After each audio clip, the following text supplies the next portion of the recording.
बिहारी लोगों को हमारा वोट लेना होता है तो हम हिंदू हो जाते हैं, और जब हमारी बहन बेटियों के ऊपर अत्याचार शोषण होता है तब हम दलित। काशीराम जी साफ साफ कहा करते थे कि जितनी सुरक्षा, जितनी देखरेख आप अपने घर की बहन बेटियों की करते हो ना, तो उतनी ही सुरक्षा, उतनी ही देखरेख उस वोट की करो जो आपको एक शासक बना। ही उन्होंने अपने बेटे राज रतन को गोद में उठाया, राज रतन ने बाबा साहब की गोद में ही दम तोड़ दिया। ये मंजर देखकर माता रमाबाई बिलक बिलक कर रोने लगी और साहब का कॉलर पकड़कर कहने लगी कि साहेब बस कीजिए, बस कीजिए साहेब, बस कीजिए। आपकी समाज सेवा के भूत ने एक एक करके मेरा पूरा परिवार उजाड़ दिया, साहेब बस कीजिए।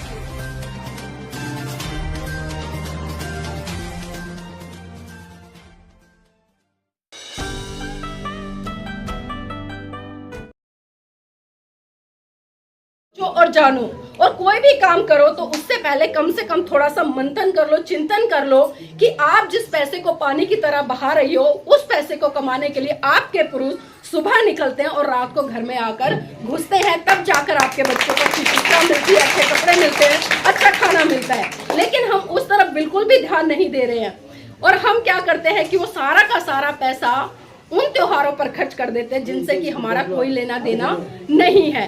कितनी महिलाएं ऐसी है जो करवा चौथ का व्रत यहाँ पर करती है? ईमानदारी से बताना, करवा चौथ का व्रत सारी महिलाएं करती हैं? दो नहीं करते और बाकी करती हैं। अच्छा, ये करवा चौथ का व्रत किस लिए करते हो आप? चलो एक बार इस पर भी चर्चा कर लेते हैं हम। सही है, समझाना चाहिए। किस पर लिए करते हैं हम? बहुएं करती है। अच्छा आंटी बताओ, बहुएं क्यों करती हैं? अरे मेरा पुरुष साथी बैठे, मेरे भाई बंधु, में उनसे ही पूछ लेती हूँ, आपके घर में महिलाएं करती हैं, किस लिए करवा चौथ का व्रत करते हैं? किस लिए? पति का खर्चा कराने के लिए। भैया कह रहे हैं पति का खर्चा कराने के लिए, मैं उनकी बात से सहमत हूँ। लेकिन बहुत सारी महिलाएं क्या कहती है कि भाई करवा चौथ का व्रत करने से पतियों की लंबी उम्र होती है, यही कहते हैं ना। अब इसका मतलब क्या समझे? अब इसका मतलब क्या समझे? अब आप तो इनकी लंबी उम्र के लिए करवा चौथ का व्रत कर रहे हो, चलो मैं मान लेती हूँ। अब इनसे पूछो कि ये आपकी लंबी उम्र के लिए कौन सा व्रत करते हैं? भाई कोई भी पुरुष आपकी लंबी उम्र के लिए कोई व्रत करता है? जब नहीं करता तो उसका सीधा सीधा मतलब क्या है कि आप जल्दी से निकले और ये दूसरी शादी कर ले। भाई इसका मतलब तो यही हुआ ना, अगर हम सही मायने में सोचे तो। लेकिन हम इन चीजों पर जाकर कभी भी चर्चा नहीं करते हैं, और मैं बिल्कुल यहाँ पर कटु सत्य बोल रही हूँ। सुबह से लेकर शाम तक आप पूरा दिन भूखा रहती हैं, नए कपड़े खरीद कर लाएंगी, नए जेवर खरीद कर लाएंगी, और मेरे पुरुष साथी भी जब शाम को टाइम होता है, क्योंकि बार बार छत पे बच्चों को देखते, बेटा देख क्या निकल गया, क्या निकल गया, भेजती है ना। अब एक बात बताइए, जब कई बार बचपन में आपका बच्चा रोता है, शाम का समय होता है और चांद निकला होता है, तो आप खुद क्या कहती हैं कि बेटा देख चंदा मामा निकल गया। हम बोलते हैं ना अपने बच्चों को चुप कराने के लिए कि बेटा चुप हो जा, देख चंदा मामा निकल गया। और जब करवा चौथ जैसी रूढ़िवादी परंपराएं आती है तो आप उसी चांद को, उसी भाई को पति के रूप में छन्नी में से देखने का काम कर रही हैं। तो एक कैसा दोहरा मापदंड है? क्या बाबा साहब ने इसी दिन के लिए अपने 4-4 बच्चों की कुर्बानी दी? क्या इसी दिन के लिए उन्होंने अपनी जीवन संग्रह की कुर्बानी दी कि मैं पूरा का पूरा जीवन इस देश की महिलाओं के लिए समर्पित कर गया, और इस देश की महिलाएं आज भी कर्म कांड पूजा पाठ में उलझी हुई है? और मुझे दुख होता है जब एक डॉक्टर, इंजीनियर, वकील, जज, ये महिलाएं इस तरह के कर्म कांड करती है। चलो एक अनपढ़ महिला कर रही है, कोई गांव देहात में रहने वाली महिला कर रही है, तो एक बार समझ आता है कि भाई उसकी पहुंच वहां तक नहीं है, वो पढ़ी लिखी नहीं है। लेकिन आज मैं देखती हूँ कि आपके भी घर परिवार में पढ़ी लिखी बहुएं आ रही है ना, सबके परिवार में नौकरी करने वाली महिलाएं भी है। लेकिन उसके बावजूद भी आज भी कहीं ना कहीं हम कर्म कांड, पूजा पाठ और इन त्योहारों में, जो कि हमारे बिल्कुल भी नहीं है, उनको मनाने का काम करते हैं। तो मैं आपसे यही कहूंगी कि वो पैसा जितना आप खर्च कर रहे हैं, वो सारा का सारा पैसा बचाकर अपने बच्चों की शिक्षा पर लगाएं। मैं बाबा साहब के जीवन संघर्ष से जुड़ी हुई 2 घटनाओं पर प्रकाश जरूर डालना चाहूंगी, ताकि आपको एहसास हो कि बाबा साहब ने आपके लिए क्या कुछ किया है, कितना कुछ खोया है, और आज जो आप ये जीवन जी रहे हैं, अगर बाबा साहब नहीं होते तो शायद आज हम यहाँ पर बैठकर चर्चा नहीं कर रहे होते, आज हम एक चपरासी से लेकर राष्ट्रपति नहीं बन रहे होते। मेरी बहनों, बात उस समय की है जब परम पूज्य बाबा साहब मुंबई हाईकोर्ट में प्रैक्टिस कर रहे थे। अचानक उनके पास खबर पहुंची कि बाबा साहेब आपका बेटा राजरतन बहुत बुरी तरह से बीमार है और अपने जीवन की अंतिम सांसें ले रहा है। ये बात सुनकर परम पूज्य बाबा साहब तुरंत घर दौड़े आए और जैसे ही उन्होंने अपने बेटे राजरतन को गोद में उठाया, राजरतन ने बाबा साहब की गोद में ही दम तोड़ दिया। ये मंजर देखकर माता रमाबाई बिलक बिलक कर रोने लगी और साहब का कॉलर पकड़कर कहने लगी कि साहेब बस कीजिए साहेब, बस कीजिए। आपकी समाज सेवा के भूत ने एक एक करके मेरा पूरा परिवार उजाड़ दिया, साहेब बस कीजिए।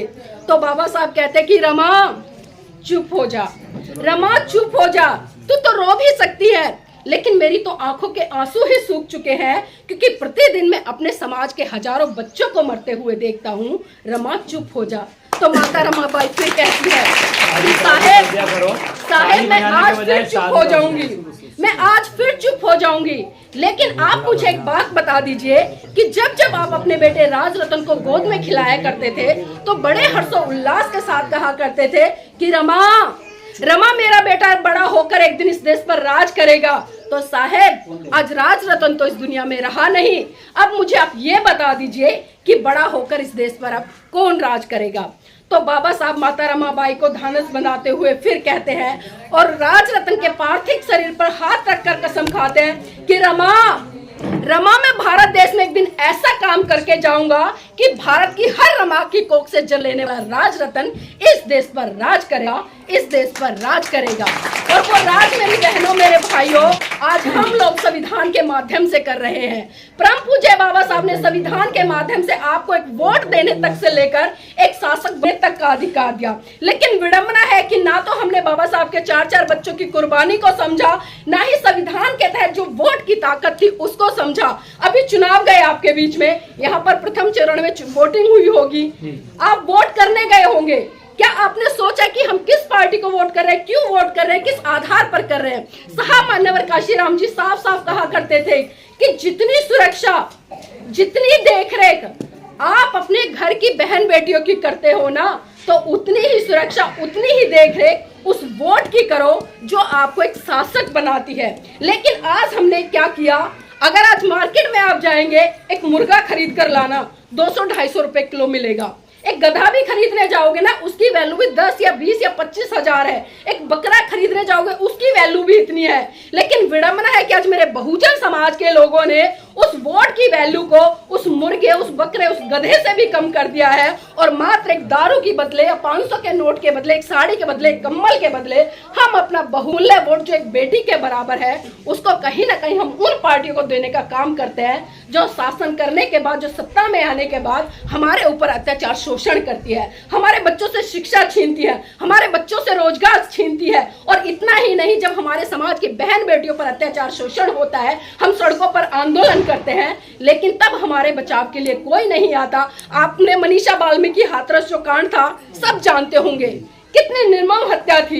एक बेटी जिसका कोई दोष नहीं था, उसके साथ में कितनी विभत्स घटना हुई और सत्ताधारी लोगों ने आज भी उसको इंसाफ देने का काम नहीं किया। दिल्ली में अंजलि हत्याकांड हुआ, 12-13 किलोमीटर तक एक बहुजन समाज की बेटी को गाड़ी के नीचे बांधकर उसको खींचा गया। क्या उसको इंसाफ मिला? कारण क्या था? क्योंकि जब इन सत्ताधारी लोगों को हमारा वोट लेना होता है तो हम हिंदू हो जाते हैं, और जब हमारी बहन बेटियों के ऊपर अत्याचार शोषण होता है तब हम दलित हो जाते हैं। और बाबा साहब ने आपको साफ साफ संदेश दिया। 1935 में बाबा साहब ने एवला की धरती से साफ साफ घोषणा की कि मैं हिंदू धर्म में पैदा हुआ, ये मेरे बस की बात नहीं थी, लेकिन मैं हिंदू धर्म में मरूंगा नहीं। और ठीक 21 साल बाद 1956 में 14 अक्टूबर सन 1956 में नागपुर की पावन धरती पर बाबा साहब ने 7-8 लाख लोगों के साथ में बौद्ध धर्म की दीक्षा ली। लेकिन विडंबना है कि वो 7-8 लाख लोग कहाँ चले गए? जिस देश में महाकाणिक तथागत बुद्ध जन्मे, जिस देश में उनके सिद्धांत पनपे, जिस देश में उनके सिद्धांत पनप कर इतने बड़े स्तर पर भारत की सीमाओं से बाहर निकल कर गए और भारत को एक समय में विश्व गुरु का दर्जा मिला। लेकिन विडंबना कि उसी धर्म के लिए आज हम तरस रहे हैं, उसी धर्म के लिए आज कहीं ना कहीं हम संघर्ष करते हैं। हम देखते हैं कि जब हमारे देश के माननीय प्रधानमंत्री नरेंद्र मोदी जी विदेश में जाते तो बड़े गर्व से कहते हैं कि हम बुद्ध की धरती भारत से आए हैं, लेकिन हम देखते हैं कि उस बुद्ध की धरती भारत में ही वो बुद्ध की विचारधारा से युद्ध करते नजर आते हैं। लेकिन हम इन चीजों को समझते नहीं है। बाबा साहब ने साफ साफ संदेश दिया कि भाई जाइए, आप अपने घर की दीवारों पर लिख दे कि आप इस देश के शासक हैं। ना तो इस देश के शासक बने और ना ही बाबा साहब के जो दूसरा सपना था कि मेरा ये पूरा भारत बोधमय हो। लेकिन हम बाबा साहब के दोनों सपनों को साकार करने में आज भी पूरी तरह से फेल है, और उसका कारण यही है कि ना तो हम संगठित हैं, ना ही हम संघर्ष कर रहे हैं, और ना ही आज हम सही रूप से शिक्षित हो रहे हैं। अगर शिक्षित होने की बात करूं तो आज हम अपने बच्चों को किस दिशा में शिक्षित कर रहे हैं? सिर्फ डिग्रियां ली, पढ़ाई करी और उसके बाद में नौकरी लग जाए, इतना ही शिक्षित कर रहे हैं, मतलब एक एकेडमिक एजुकेशन दे रहे हैं। लेकिन बाबा साहब ने कौन सी शिक्षा की बात करी? बाबा साहब ने कहा कि जब तक आप अपने दुश्मन की पहचान नहीं करते, जब तक आप अपने दुश्मन को दुश्मन नहीं समझ लेते, आपका शिक्षित होने का कोई भी फायदा नहीं है। आज हम देख रहे हैं कि हमारे ही समाज के पढ़े लिखे लोग मैं इसलिए कह रही हूँ क्योंकि वो अच्छी अच्छी और बड़ी बड़ी डिग्रियां लेकर बैठे हैं, लेकिन वो आरएसएस या भाजपा की गुलामी करते नजर आ रहे हैं। तो क्या हम उन्हें शिक्षित कह सकते हैं? कह सकते हैं उन्हें शिक्षित?